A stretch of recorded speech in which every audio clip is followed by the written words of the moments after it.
Short ಸೀರೀಸ್ಗೆ ತಮಗೆಲ್ಲರಿಗೂ ಸ್ವಾಗತ. DVR ಬಗ್ಗೆ ಹೇಳಿ ಅಂತ ಕೆಲವರು ಕಮೆಂಟ್ ಮಾಡಿ ಕೇಳ್ತಾ ಇದ್ರಿ.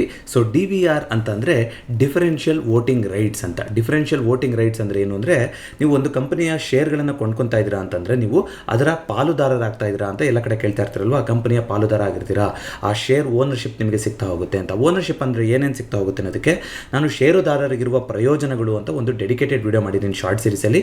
ಐ ಬಟನ್ಲು ಬರ್ತಾ ಇರುತ್ತೆ, ಈ ವಿಡಿಯೋದ ಎಂಡಿಗೂ ಕೊಟ್ಟಿರ್ತೀನಿ, ನೀವು ನೋಡ್ಬೋದು. ಅಂದರೆ ಒಂದು ಕಂಪನಿಯ ಸ್ಟಾಕಿನ ಬೆಲೆ ಏನು ಜಾಸ್ತಿ ಆಗ್ತಾ ಹೋಗುತ್ತೆ, ಅದ್ರ ಜೊತೆಗೆ ನಿಮ್ಮ ಹಣ ಕೂಡ ಗ್ರೋ ಆಗ್ತಾ ಹೋಗುತ್ತೆ. ಅದು ಒಂದು ನಿಮಗೆ ಸಿಗುವಂಥ ಅಡ್ವಾಂಟೇಜಸ್ಸು.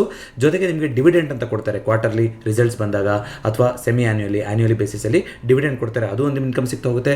ವೋಚರ್ಸ್ಗಳು ಅಂತ ಶೇರ್ ಮಾಡ್ತಾ ಹೋಗ್ತಾರೆ ನಿಮಗೆ. ಟೈಟನ್ನು ಈ ಥರ ಕಂಪ್ನಿಗಳಲ್ಲೆಲ್ಲ ನಿಮಗೆ ವೋಚರ್ಸ್ಗಳು ಕೊಡುತ್ತೆ. ಅವರ ಔಟ್ಲೆಟ್ಗಳಲ್ಲಿ ಹೋಗಿ ನೀವು ಪರ್ಚೇಸ್ ಮಾಡಿದ್ರೆ ಆ ವೋಚರ್ನ ಯೂಸ್ ಮಾಡ್ಬೋದು. ನಿಮ್ಮ ಇಮೇಲ್ ಬಂದಿರುತ್ತೆ, ಚೆಕ್ ಮಾಡಿ. ಡೀಟೇಲ್ ವಿಡಿಯೋ ಬೇಕು ಅಂದರೆ ಆ ಶೇರ್ ಹೋಲ್ಡಿಂಗ್ ಪ್ರಯೋಜನಗಳು ಅಂತ ಏನಿದೆಯಲ್ಲ ಆ ವಿಡಿಯೋದಲ್ಲಿ ನಾನು ಮಾತಾಡಿದ್ದೀನಿ. ನಾಲ್ಕನೇದು ನಿಮಗೆ ಸಿಗುವಂಥದ್ದು ಕಂಪನಿಯ ಒಂದು ಏನು ಡಿಸಿಷನ್ ಮಾಡ್ತಾ ಹೋಗ್ತಾರೆ, ಕಾರ್ಪೊರೇಟ್ ಗವರ್ನೆನ್ಸ್ ಅಂತ ಕರಿತೀವಿ, ಅದರಲ್ಲಿ ನಿಮಗೆ ಒಂದು ವೋಟಿಂಗ್ ರೈಟ್ಸ್ನ ಕೊಡ್ತಾ ಹೋಗ್ತಾರೆ. ಜನರಲ್ ಮೀಟಿಂಗ್ ಏನಿರುತ್ತೆ ಆವಾಗ ನಿಮಗೆ ಲಿಂಕ್ಗಳನ್ನು ಕಳಿಸ್ತಾರೆ, ನೀವು ಪಾರ್ಟಿಸಿಪೇಟ್ ಮಾಡಿ, ವೋಟ್ ಮಾಡಿ ಅಂತ. ನೋಡಿ, ವೋಟ್ ಮಾಡೋದು ಸುಮಾರು ನಿರ್ಧಾರಗಳು ತಗೋಬೇಕಾದ್ರೆ ವೋಟ್ ಮಾಡ್ತಾ ಹೋಗ್ತಾರೆ. ಬೋರ್ಡ್ ಆಫ್ ಡೈರೆಕ್ಟರ್ಸ್ ಮೀಟ್ ಆಗ್ತಾ ಇರುತ್ತೆ. ಜೊತೆಗೆ ಯಾವುದೋ ಒಂದು ಬೇರೆ ಕಂಪನಿನ ಅಕ್ವೈರ್ ಮಾಡಬೇಕು ಅಂದರೆ ಅಲ್ಲಿ ಶೇರ್ ಹೋಲ್ಡರ್ಸ್ಗಳಿಂದ ಅಭಿಪ್ರಾಯನ ಸಂಗ್ರಹ ಮಾಡ್ತಾರೆ. ಕಾರ್ಪೊರೇಟ್ ಆ್ಯಕ್ಷನ್ಗಳನ್ನು ತಗೋಬೇಕಾದ್ರೆ ಡಿವಿಡೆಂಡ್ ಇಶ್ಯೂ ಮಾಡೋದಾಗಿರ್ಬೋದು, ಅಥವಾ ಸ್ಟಾಕ್ನ ಸ್ಪ್ಲಿಟ್ ಮಾಡೋದಾಗಿರ್ಬೋದು, ಅಥವಾ ಏನಾದರೂ ಬೈಲಾಸ್, ಕಂಪನಿಯ ಬೈಲಾಗಳನ್ನು ಚೇಂಜ್ ಮಾಡೋದಾಗಿರ್ಬೋದು, ಮೇಜರ್ ಆಡಿಷನ್ ಏನು ಮಾಡ್ತಾ ಇರ್ತಾರೆ, ಆಡಿಟರ್ಗಳನ್ನು ಚೇಂಜ್ ಮಾಡೋದಾಗಿರ್ಬೋದು, ಈ ಥರ ಸಾಕಷ್ಟು ಕಾರಣಗಳಿಗೋಸ್ಕರ ಒಂದು ವೋಟಿಂಗ್ ಅನ್ನೋದು ನಡೀತಾ ಇರುತ್ತೆ. ಇದು ನೀವು ಮಾಮೂಲಿ ಯಾವುದೇ ಕಂಪನಿ ಶೇರ್ ಹೋಲ್ಡರ್ ಆಗಿದ್ರು ಕೂಡ ನಿಮಗೂ ಇನ್ವೈಟ್ ಕಳಿಸಿರ್ತಾರೆ, ನೀವು ಅಲ್ಲಿ ಹೋಗಿ ಪಾರ್ಟಿಸಿಪೇಟ್ ಮಾಡ್ಬೋದು. ಅಫ್ಕೋರ್ಸ್ ಯಾರು ಜಾಸ್ತಿ ಶೇರನ್ನು ಹೊಂದಿರ್ತಾರೋ ಅವರ ಮಾತು ಗಣನೆಗೆ ತಗೊಂಡು ಹೋಗ್ತಾರೆ. ಅಂದರೆ ಒಂದು ಕಂಪನಿ ಸುಮಾರು ಒಂದು 25 ಲಕ್ಷ ಶೇರ್ಗಳನ್ನು ಇಶ್ಯೂ ಮಾಡಿದೆ ಅಂತ ಅನ್ಕೋಣ. ಅಂದರೆ ಈಗ ರಿಲಯನ್ಸ್ ಅನ್ನೋ ಕಂಪನಿ ಇದೆ ಅಂದರೆ ರಿಲಯನ್ಸ್ ಅನ್ನೋ ಕಂಪನಿಗೆ ಅದಕ್ಕೊಂದು ಸ್ಟಾಕ್ ಇರುತ್ತೆ, ರಿಲಯನ್ಸ್ ಸ್ಟಾಕು. ಆ ಸ್ಟಾಕಲ್ಲಿ ಶೇರ್ಸ್, ನಂಬರ್ ಆಫ್ ಶೇರ್ಸ್ ಇರುತ್ತೆ. ಒಟ್ಟು ಕಂಪನಿಯ ಎಷ್ಟು ಅಲೋಕೇಟ್ ಮಾಡಿರ್ತಾರೋ ಆ ರೀತಿಯಾಗಿ ಶೇರ್ಸ್ಗಳನ್ನ ಅಲೋಕೇಟ್ ಮಾಡಿರ್ತಾರಲ್ವ. ಮಾರ್ಕೆಟ್ ಕ್ಯಾಪಿಟಲೈಸೇಷನ್ ಆದ್ರೆ ಒಂದೊಂದು ಕಂಪ್ನಿದು ಒಂದೊಂದಷ್ಟು ಶೇರ್ಸ್ಗಳಿರುತ್ತೆ. ಸೊ 25 ಲಕ್ಷ ಶೇರ್ಸ್ಗಳು ಇದೆ ಅಂತ ಅನ್ಕೊಳ್ಳೋದಾದ್ರೆ, ಸೊ 25 ಲಕ್ಷದಲ್ಲಿ ಯಾರು ಒಂದು 10 ಲಕ್ಷ ಶೇರ್ ಇಟ್ಕೊಂಡಿರ್ತಾರೋ ಅಥವಾ 5 ಲಕ್ಷ ಶೇರ್ ಇಟ್ಕೊಂಡ್ರೆ ಅವ್ರದ್ದು ಏನಾಗುತ್ತೆ, ಕಂಪನಿನಲ್ಲಿ ಸ್ಟೇಕ್ ಜಾಸ್ತಿ ಆಗುತ್ತೆ ಅಲ್ವಾ, ಅವ್ರದ್ದು ಪರ್ಸೆಂಟೇಜ್ ಆಫ್ ಓನರ್ಶಿಪ್ಪು ಜಾಸ್ತಿ ಇದೆ. ಹಾಗಾಗಿ ಅವರ ವೋಟಿಂಗ್ ಏನಾಗುತ್ತೆ ಅದು ಗಣನೆ ತಗೊಂಡು ಹೋಗ್ತಾ ಹೋಗುತ್ತೆ. ಬಟ್ ಪಬ್ಲಿಕ್ಕಿಗೂ ಕೂಡ ರೈಟ್ ಇದ್ದೇ ಇರುತ್ತೆ. ಸೊ ಇದು ನಿಮಗೆ ಗೊತ್ತಿರಬೇಕಾದಂಥ ವಿಚಾರ. ಹಾಗಾದರೆ DVR ಸ್ಪೆಸಿಫಿಕಲಿ ನಾವು ಇವತ್ತು ಮಾತಾಡ್ತಾ ಇರೋಂಥದ್ದು ಟಾಟಾ ಮೋಟಾರ್ಸಿನ DVR ಬಗ್ಗೆ ಹೇಳಿ ಅಂತ ಸುಮಾರು ಜನ ಕೇಳ್ತಾ ಇದ್ರಿ. ನೋಡಿ, DVR ಅಂತ ಈ ರೀತಿ ಒಂದು ಡಿಫರೆನ್ಷಿಯಲ್ ವೋಟಿಂಗ್ ರೈಟ್ಸ್ ಅಂತ ತಂದಿರುವಂಥದ್ದು ಸುಮಾರು ಕಂಪ್ನಿಗಳು ಇಲ್ಲ, ತುಂಬ ಕಡಿಮೆ ಕಂಪ್ನಿಗಳಿದೆ ನಮ್ಮ ದೇಶದಲ್ಲಿ ನೋಡೋದಾದರೆ. ಅದರಲ್ಲಿ ತುಂಬ ದೊಡ್ಡ ಕಂಪ್ನಿನಲ್ಲಿ DVR ಇರೋದು ಅಂತಂದರೆ ಅದು Tata motors, one of the old companies ಇದು DVRನ ಇಂಟ್ರೊಡ್ಯೂಸ್ ಮಾಡಿದ್ರಲ್ಲಿ. ಸೊ ಯಾಕೆ ಇದನ್ನು ಮಾಡ್ತಾರೆ ಅಂತ ಹೋಗೋದಾದರೆ, ನೋಡಿ, ಒಂದು ಲಾಂಗ್ ಟರ್ಮ್ ಇನ್ವೆಸ್ಟರ್ಸ್ ಯಾರಿರ್ತಾರೆ, ಕಂಪನಿಯ ಗವರ್ನೆನ್ಸ್ನಲ್ಲಿ ನನಗೆ ಅಷ್ಟೊಂದೇನು ಆಸಕ್ತಿ ಇಲ್ಲ, ನೀವೇನಾದರೂ ಚೇಂಜ್ ಮಾಡ್ಕೊಳ್ಳಿ, ಯಾವ ರೀತಿ ಬೈಲಾಸಾರು ಮಾಡ್ಕೊಳ್ಳಿ, ನಾನು ನಿಮ್ಮ ಕಂಪನಿಯ ಗ್ರೋತಲ್ಲಿ ನಾನು ನಂಬಿಕೆ ಇಟ್ಟಿದ್ದೀನಿ ಅಷ್ಟೇ. ನನಗೆ ಒಂದಿಷ್ಟು ಅಟ್ರಾಕ್ಟಿವ್ ಪ್ರೈಸಲ್ಲಿ, ಕಮ್ಮಿ ಪ್ರೈಸಿಗೆ ಇರುತ್ತೆ. ಸಾಮಾನ್ಯವಾಗಿ ಟಾಟಾ ಮೋಟಾರ್ಸ್ ಪ್ರೈಸು, ಟಾಟಾ ಮೋಟಾರ್ಸ್ದು ನೀವು DVR ಪ್ರೈಸನ್ನು ನೀವು ನೋಡೋದಾದರೆ, Tata motors DVR price Tata motors share ಬೆಲೆಗಿಂತ ಕಮ್ಮಿ ಇರುತ್ತೆ. ಯಾಕೆ ರೀತಿ ಮಾಡಿರ್ತಾರೆ ಅಂತಂದರೆ, ವೋಟಿಂಗ್ ರೈಟನ್ನು ಕಮ್ಮಿ ಮಾಡಿರ್ತಾರೆ. ನೋಡಿ, ಹೆಸರೇ ಹೇಳೋ ಹಾಗೆ DVR ಅಂದರೆ ಡಿಫರೆನ್ಷಿಯಲ್ ವೋಟಿಂಗ್ ರೈಟ್ಸ್ ಅಂತ. ಅಂದರೆ ಒಂದು ತಾರತಮ್ಯ ತರ್ತಾ ಇದ್ದೀವಿ ವೋಟಿಂಗ್ ರೈಟಲ್ಲಿ ಅಂತ ಹೆಸರಲ್ಲೇ ಹೇಳ್ಬಿಟ್ಟಿದ್ದಾರೆ. ಏನು ಡಿಫರೆನ್ಸ್ ಇರುತ್ತೆ ಅನ್ನೋದು ಒಂದೊಂದು ಕಂಪ್ನಿಯಿಂದ ಒಂದೊಂದು ಕಂಪ್ನಿಗೆ ಚೇಂಜ್ ಆಗ್ತಾ ಹೋಗುತ್ತೆ.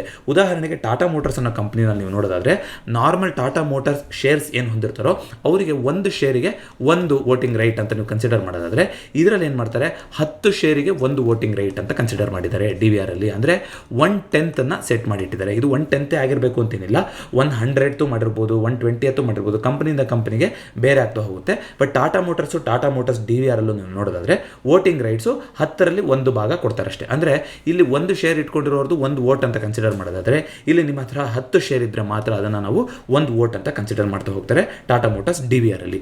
ಅದನ್ನು ಹೊರತುಪಡಿಸಿ ಮತ್ತೆ ಯಾಕೆ ಬಂದು ನಮಗೆ ವೋಟಿಂಗ್ ರೈಟ್ಸ್ ಕಮ್ಮಿ ಇದೆಯಲ್ಲ, ನಮಗೆ ತಾರತಮ್ಯ ಆಯ್ತಲ್ಲ, ಮತ್ತು ನಾವು ಯಾಕೆ ಇದರಲ್ಲಿ ಬಂದು ಇನ್ವೆಸ್ಟ್ ಮಾಡಬೇಕು ಅನ್ನೋ ಕಾರಣಕ್ಕಾಗಿ ಏನು ಮಾಡ್ತಾರೆ, ಬೆಲೆನ ನೀವು ನೋಡೋದಾದರೆ ಟಾಟಾ ಮೋಟಾರ್ಸ್ ಯಾವ ಬೆಲೆ ನಡೀತಾ ಇರುತ್ತೋ ಅದಕ್ಕಿಂತ ಡಿಸ್ಕೌಂಟಲ್ಲಿ ನಡೀತಾ ಇರುತ್ತೆ ಟಾಟಾ ಮೋಟಾರ್ಸ್ DVR ಬೆಲೆಗಳು ಯಾವುದೇ ಆದರೂ, ಯಾವ್ದು ಕಂಪ್ನಿನಾದ್ರೂ ಮೇನ್ ಒರಿಜಿನಲ್ ಕಂಪ್ನಿ ಏನಿರುತ್ತೋ ಅದಕ್ಕಿಂತ ಕಮ್ಮಿನಲ್ಲೇ ನಡೀತಾ ಇರುತ್ತೆ. ಇದು ನಿಮಗೆ ಗೊತ್ತಿರಬೇಕಾಗಿರುವಂಥದ್ದು. ಎರಡನೇದು, ಇನ್ನೂ ಜಾಸ್ತಿ ಅಟ್ರಾಕ್ಟಿವ್ನೆಸ್ನ ತರಕ್ಕೆ ಏನು ಮಾಡ್ತಾರೆ, ಡಿವಿಡೆಂಡು ಕೂಡ ನಿಮಗೆ ಟಾಟಾ ಮೋಟಾರ್ಸಲ್ಲಿ ಎಷ್ಟು ಡಿವಿಡೆಂಡ್ ಸಿಗ್ತಾ ಇರುತ್ತೋ ಅದಕ್ಕಿಂತ ಜಾಸ್ತಿ ಡಿವಿಡೆಂಡು ಟಾಟಾ ಮೋಟಾರ್ಸ್ DVR ಅಲ್ಲಿ ಸಿಗ್ತಾ ಹೋಗುತ್ತೆ. ಸೊ ನೋಡ್ತಾ ಬರೋಣ, ನಮ್ಮ ಸ್ಕ್ರೀನರಿಗೆ ಹೋಗ್ಬಿಟ್ಟು ನೀವು ನೋಡೋದಾದರೆ ಯಾವ ರೀತಿಯಾಗಿದೆ ಅಂತ ನೋಡಿ. ಟಾಟಾ ಮೋಟಾರ್ಸು ROE ನೋಡೋದಾದರೆ 20% 49%. ಇತ್ತೀಚೆಗಷ್ಟೇ ಸಾಲಗಳನ್ನು ಅವರು ಫುಲ್ಲು ಕಮ್ಮಿ ಮಾಡ್ಕೊತಾರೆ ಬರ್ತಾ ಇದ್ದಾರೆ. ಕೋವಿಡ್ ಟೈಮಲ್ಲಿ 60 ರೂಪಾಯಿಗಿದ್ದಂಥ ಸ್ಟಾಕು ನಿಮಗೆ ಗೊತ್ತಿರಬೇಕು, ಟಾಟಾ ಮೋಟಾರ್ಸು 60-65 ರೂಪಾಯಿಗೆ ಬಂದಿತ್ತು. ಈಗ ನೋಡಿ 1,000ನ ದಾಟಿ ಹೋಗಿದೆ. ಈಗಲೂ ಕೂಡ P ವ್ಯಾಲ್ಯೂಯೇಷನ್ ತುಂಬ ಚೀಪಲ್ಲೇ ಇದೆ. ಮಾರ್ಕೆಟ್ ಕ್ಯಾಪಿಟಲೈಸೇಷನಲ್ಲಿ ತುಂಬ ದೊಡ್ಡ ಕಂಪನಿಯಾಗಿ ಹೊರ ಹೊಮ್ತಾ ಇದೆ. ಕನ್ಸ್ಯೂಮರ್ ವೆಹಿಕಲ್ ಸೆಕ್ಟರಲ್ಲಿ ಆಫ್ಟರ್ ಲಾಂಗ್ ಟೈಮ್, ವರ್ಷಗಟ್ಟಲೆ ನಂತರ ಒಂದು ಏನು ಮಾರುತಿ ಸುಜುಕಿ ಅವ್ರದ್ದಿತ್ತು ಅದಕ್ಕಿಂತ ಜಾಸ್ತಿ ವೆಹಿಕಲ್ ಈಗ ಟಾಟಾ ಮೋಟಾರ್ದು ಸೆಲ್ ಆಗಿದೆ. EVನಲ್ಲೂ ಕೂಡ ಲೀಡಿಂಗ್ ಇದ್ದಾರೆ. ಸೊ ಲಾಂಗ್ ಟರ್ಮಲ್ಲಿ ತುಂಬ ಒಳ್ಳೆ ಥರದಲ್ಲಿ ಕಂಪ್ನಿನ ಇವಾಲ್ವ್ ಮಾಡ್ಕೊಂಡು ಬಂದಿದ್ದಾರೆ, ಎಸ್ಪೆಷಲಿ ಆಫ್ಟರ್ ಕೋವಿಡ್. ಯಾಕೆಂತ ನೀವು ನೋಡೋದಾದ್ರೆ ಬಾರೋಯಿಂಗ್ಸ್ ಅಂತ ಬರುತ್ತೆ ನಿಮಗೆ ಇಲ್ಲಿ ನೋಡಿ.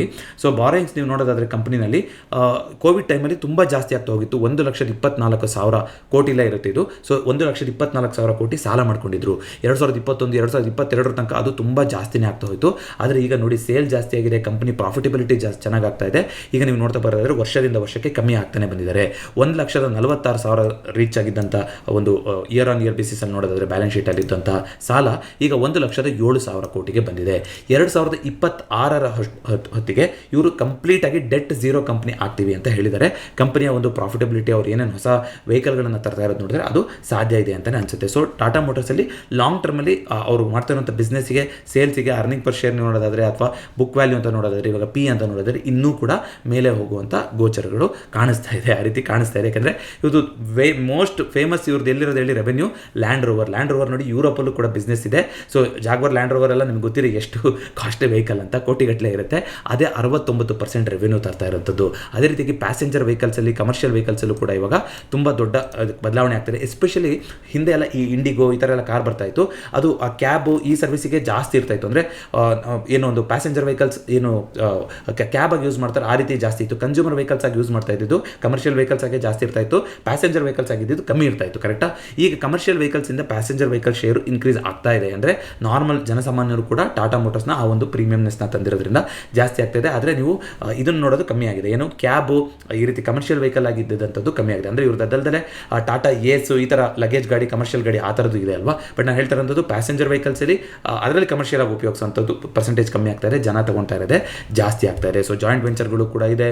ಸೊ ಕಂಪನಿಯ ಪ್ರಾಸ್ಪೆಕ್ಟ್ ತುಂಬ ಚೆನ್ನಾಗಿದೆ ಟಾಟಾ ಮೋಟರ್ಸ್ದು. ಅದೇ ರೀತಿಯಾಗಿ ಟಾಟಾ ಮೋಟರ್ಸ್ DVR ನೋಡೋದಾದ್ರೆ ನೋಡಿ, ಇಲ್ಲಿ ಸ್ಟಾಕ್ ಪಿ ಆಗಲಿ, ಕಂಪನಿಯ ಫಂಡಮೆಂಟಲ್ಸ್ ಆಗಲಿ ಏನೂ ತೋರಿಸೋದಿಲ್ಲ. ಯಾಕೆಂದರೆ ಇಲ್ಲೇನು ಬದಲಾವಣೆ ಇಲ್ಲ. ಶೇರ್ ಅಂತ ಇರೋದು ಟಾಟಾ ಮೋಟರ್ಸ್ ಕಂಪನಿದು ಒಂದೇನೆ, ಅದು ಟಾಟಾ ಮೋಟರ್ಸ್ ಲಿಮಿಟೆಡೇ ಆಗಿರುತ್ತೆ. ಟಾಟಾ ಮೋಟರ್ಸ್ DVR ಅನ್ನೋದು ಒಂದು ಫ್ಲೇವರ್, ಒಂದು ಹೊಸ ಫ್ಲೇವರ್ ಕೊಡ್ತಾ ಇದ್ದಾರೆ ಅಂತ ಅನ್ಕೋಬಹುದು. ಹಾಗಾಗಿ ಇದರದ್ದು ಪ್ರತ್ಯೇಕವಾಗಿ ನಿಮಗೆ ಪ್ರಾಫಿಟ್ ಆ್ಯಂಡ್ ಲಾಸ್ ಆಗಲಿ, ಬ್ಯಾಲೆನ್ಸ್ ಶೀಟ್ ಆಗಲಿ ಯಾವುದೇ ರೀತಿಯಾದಂತ ಇರೋದಿಲ್ಲ. ಏನು ಒಂದೇ ಒಂದು ಡಿಫ್ರೆನ್ಸು ನಾರ್ಮಲ್ ಶೇರಿಗೂ DVR ಶೇರಿಗೂ ಅಂತಂದರೆ ವೋಟಿಂಗ್ ರೈಟನ್ನು ನಿಮಗೆ ಕಮ್ಮಿ ಮಾಡಿರ್ತಾರೆ. ಆಗಲೇ ಹೇಳ್ದಂಗೆ 10ರಲ್ಲಿ 1 ಭಾಗ ವೋಟಿಂಗ್ ಕೊಡ್ತಾರೆ. ಡಿವಿಡೆಂಟ್ ಅಂತ ನೀವು ನೋಡೋದಾದ್ರೆ ನೋಡಿ, ಇದರ ಡಿವಿಡೆಂಡು ಆನ್ ಆನ್ ಆ್ಯಾವ್ರೇಜು 0.41% ಕೊಡ್ತಾ ಇದ್ದಾರೆ ಅಲ್ವಾ. ಅದೇ ರೀತಿ ಟಾಟಾ ಮೋಟರ್ಸ್ ನೋಡೋದಾದ್ರೆ ನೋಡಿ 0.27%, ಅಂದರೆ ಸರಿಸುಮಾರು 0.14% ನಿಮಗೆ ಡಿವಿಡೆಂಡು ಜಾಸ್ತಿ ಸಿಗುತ್ತೆ ಯಾವುದರಲ್ಲಿ, ಟಾಟಾ ಮೋಟರ್ಸ್ DVRಲ್ಲಿ. ಸೊ ನೋಡೋದಾದರೆ 52 ವೀಕ್ ಲೋ ಹೈ ನೋಡೋದಾದರೆ ನೋಡಿ, ಟಾಟಾ ಮೋಟರ್ಸು 593ಕ್ಕೆ ಬಂದಂಥ ಕಂಪನಿ ಈಗ ಆಲ್ ಟೈಮ್ ಹೈಗೆ ಬಂದಿದೆ. 1120 ಮೊನ್ನೆ ಅಷ್ಟೇ ಮಾಡಿದಂಥ ಹೈ ಶುಕ್ರವಾರ, ಅಲ್ಲಿ ಆಲ್ ಟೈಮ್ ಹೈಯಲ್ಲಿ ನಡೀತಾ ಇದೆ. ಅದೇ ರೀತಿ ಟಾಟಾ ಮೋಟರ್ಸ್ DVR ನೋಡೋದಾದರೆ ನೀವು 393ರಲ್ಲಿದ್ದಂಥ ಕಂಪನಿ 767ಕ್ಕೆ ಹೋಗಿದೆ ಅಲ್ವಾ. ಇದು ಕೂಡ ಆಲ್ ಟೈಮ್ ಹೈಯಲ್ಲಿ ನಡೀತಾ ಇದೆ. ಸೊ ಕ್ವಿಕ್ಕಾಗಿ ಒಂದ್ಸಲ ನೀವು ನೋಡ್ಕೊಂಬರೋದಾದ್ರೆ ಮಂತ್ಲಿ ಕ್ಯಾಂಡಲ್ ನೋಡೋದಾದರೆ ಇದು ಟಾಟಾ ಮೋಟರ್ಸ್ ಕಂಪನಿ 2020ರಿಂದ ನೀವು ಗ್ರೋತ್ ನೋಡೋದಾದರೆ ನೋಡಿ, ಸರಿಸುಮಾರು 1,629% ರಿಟರ್ನ್ ಕೊಟ್ಟಿದೆ. ಅಂದರೆ ₹60 ಇದ್ದಂಥ ಕಂಪನಿ ₹1,148 ಬಂದಿದೆ. ಅದೇ ರೀತಿಯಾಗಿ ನೀವು ಟಾಟಾ ಮೋಟರ್ಸ್ DVR ನೋಡೋದಾದರೂ ಕೂಡ ಇದು ₹30 ಇದ್ದಂಥ ಕಂಪನಿ, ಸರಿಸುಮಾರು 25-30 ಇದ್ದಂಥ ಕಂಪನಿ ಈಗ 765, ಅಂದರೆ 2,563% ರಿಟರ್ನ್ ಕೊಟ್ಟಿದೆ. ಅಲ್ಲಿಗೆ ಏನಾಯಿತು, ಟಾಟಾ ಮೋಟರ್ಸ್ಗಿಂತನೂ ಕೂಡ ಟಾಟಾ ಮೋಟರ್ಸ್ DVRಲ್ಲಿ ಜಾಸ್ತಿ ನಮಗೆ ರಿಸಲ್ಟ್ ಅಂದರೆ ಗ್ರೋತ್ ಅನ್ನೋದು ಕಾಣಿಸ್ತಾ ಇದೆ ಅಂತ ಆಯಿತು. ವಾಲ್ಯೂಮ್ ಅಂತ ನೋಡೋದಾದ್ರೂ ಜಾಸ್ತಿನೇ ಇರುತ್ತೆ, ಆದರೆ ವಾಲ್ಯೂಮು ಟಾಟಾ ಮೋಟರ್ಸ್ ಏನು ವಾಲ್ಯೂಮ್ ಇರುತ್ತೋ ಆ ನಂಬರ್ ವಾಲ್ಯೂಮು ನಿಮಗೆ ಕಾಣಿಸೋದಿಲ್ಲ. ಅದನ್ನು ಬೇಕಾದ್ರೆ ಕ್ವಿಕ್ಕಾಗಿ ತೋರಿಸೋದಾದರೆ ನೋಡಿ, ಇಲ್ಲಿ ವಾಲ್ಯೂಮಲ್ಲಿ ನೀವು ನೋಡೋದಾದ್ರೆ ಒಂದು ದಿನದ ಎಷ್ಟು ವಾಲ್ಯೂಮ್ ಆಗ್ತಾ ಇದೆ ಅಂತ, ಸರಿಸುಮಾರು ಇದು 2,29,64,000 ಚಿಲ್ಲರೆ ಶೇರ್ಗಳು ವಹಿವಾಟಾಗುತ್ತೆ ಟಾಟಾ ಮೋಟರ್ಸಲ್ಲಿ. ಲಾಸ್ಟ್ ಡೇದು ವಾಲ್ಯೂಮ್ ತೋರಿಸ್ತಾ ಇದೆ ಇದು. ಅದೇ ನೀವು ಟಾಟಾ ಮೋಟರ್ಸ್ DVR ನೋಡೋದಾದರೆ ಸರಿಸುಮಾರು 28 ಲಕ್ಷ, ಅಲ್ಲಿಗೆ 1/10 ಭಾಗ ಆಯ್ತಲ್ವ. ಸೊ ಲಿಕ್ವಿಡಿಟಿ ಅನ್ನೋದು ತುಂಬ ಇಂಪಾರ್ಟೆಂಟ್ ಆಗುತ್ತೆ DVR. ಬಟ್ ಟಾಟಾ ಮೋಟರ್ಸ್ ಅಂತ ಕಂಪನಿನಲ್ಲಿ DVR ಅಲ್ಲೂ ಕೂಡ ಲಿಕ್ವಿಡಿಟಿಗೆ ಏನೂ ತೊಂದರೆ ಇಲ್ಲ. ಯಾಕಂದರೆ ಮಾಮೂಲಿ ಕಂಪನಿಗಳಿಗಿಂತಲೂ ಲಿಕ್ವಿಡಿಟಿ ಚೆನ್ನಾಗೇ ಇದೆ. 28 ಲಕ್ಷ ತುಂಬ ಒಳ್ಳೆ ನಂಬರು. ಬಟ್ DVR ಅನ್ನೋದು ಇದೊಂದೇ ಅಲ್ಲ, ಕೆಲವು ಕಂಪನಿಗಳ ಬೇರೆ DVR ಇದೆ. ಸೊ ಈ ಮಾಹಿತಿ ನೋಡಿಕೊಂಡು ಬೇರೆ ಯಾರಾದರೂ ಅಲ್ಲಿ ಮಿಸ್ಗೈಡ್ ಆಗಬಾರ್ದು ಅನ್ನೋದಕ್ಕೋಸ್ಕರ ಹೇಳ್ತಾ ಇದ್ದೀನಿ. DVR ಶೇರ್ಸ್ಗಳಲ್ಲಿ ಸಾಮಾನ್ಯವಾಗಿ ವಾಲ್ಯೂಮು ಕಮ್ಮಿ ಇರುತ್ತೆ. ಯಾಕೆ ವಾಲ್ಯೂಮ್ ಕಮ್ಮಿ ಇರುತ್ತೆ ಅಂದರೆ, ದೊಡ್ಡ ದೊಡ್ಡ ಇನ್ವೆಸ್ಟರ್ಸಿಗೆ ಅವರಿಗೆ ಒಂದು ಆ ಹಕ್ಕು ಇರೋದಿಲ್ಲ ಅಲ್ವಾ, ವೋಟಿಂಗ್ ರೈಟ್ಸ್ ಕಳ್ಕೊಂಡ್ಬಿಡ್ತಾರೆ. ಹಾಗಾಗಿ ಅದು ನೀವು ಹುಷಾರಾಗಿ ನೋಡ್ಕೋಬೇಕು. ಬಟ್ FIDI ಪರ್ಸೆಂಟೇಜ್ ನೀವು ನೋಡೋದಾದರೆ ಟಾಟಾ ಮೋಟರ್ಸ್ DVRಲ್ಲಿ ಜೂನ್ ಡೇಟಾ ಬಂದಿದ್ದಾಗ 33% ಜಾಸ್ತಿ ಮಾಡ್ಕೊಂಡಿದ್ದಾರೆ. DI ಅವರು ಸ್ವಲ್ಪ ಕಮ್ಮಿ ಮಾಡ್ಕೊಂಡಿದ್ದಾರೆ. ಪಬ್ಲಿಕ್ ಹತ್ರನೂ ನೋಡಿ 38% ಶೇರ್ ಇದೆ. ಅಂದರೆ ನೀವು ನೋಡೋದಾದರೆ ಪ್ರಮೋಟರ್ಗಳು ಇದರಲ್ಲಿ ಜಾಸ್ತಿ ಇಲ್ಲ ನೋಡಿ, ಪ್ರಮೋಟರ್ಗಳು ಒಂದು 7% ಇದ್ದಾರೆ ಅಷ್ಟೇ. ಅದೇ ನೀವು ಟಾಟಾ ಮೋಟರ್ ಶೇರಲ್ಲಿ ನೋಡೋದಾದರೆ ಪ್ರಮೋಟರ್ಸ್ಗಳು ಅಲ್ಲಿ ಜಾಸ್ತಿ ಇರ್ತಾರೆ. ಯಾಕೆಂತಂದರೆ ವೋಟಿಂಗ್ ರೈಟ್ಸ್ ಇರುತ್ತೆ ಅಲ್ಲಿ. ನೋಡಿ 46% ಇದ್ದಾರೆ ಪ್ರಮೋಟರ್ಸು ಆ ಟಾಟಾ ಮೋಟರ್ಸ್ ಶೇರಲ್ಲಿ. ಮೇನ್ಲಿ ಡಿವಿಡೆಂಡ್ ಪರ್ಪಸ್ಗೋಸ್ಕರ ಅಥವಾ ಒಂದು ಬ್ಯಾಲೆನ್ಸ್ ಇರಲಿ, ಟಾಟಾ ಮೋಟರ್ಸ್ ಇರುತ್ತೆ, ಟಾಟಾ ಮೋಟರ್ಸ್ ಡಿವಿ ಇರುತ್ತೆ, ಪೋರ್ಟ್ಫೋಲಿಯೋ ಬ್ಯಾಲೆನ್ಸ್ ಥರ ಅಲ್ಲಿ ಪ್ರಮೋಟರ್ಸ್ಗಳು ಒಂದಿಷ್ಟು ಆಚೆ ಈಚೆ ಮಾಡಿರ್ಬೋದು.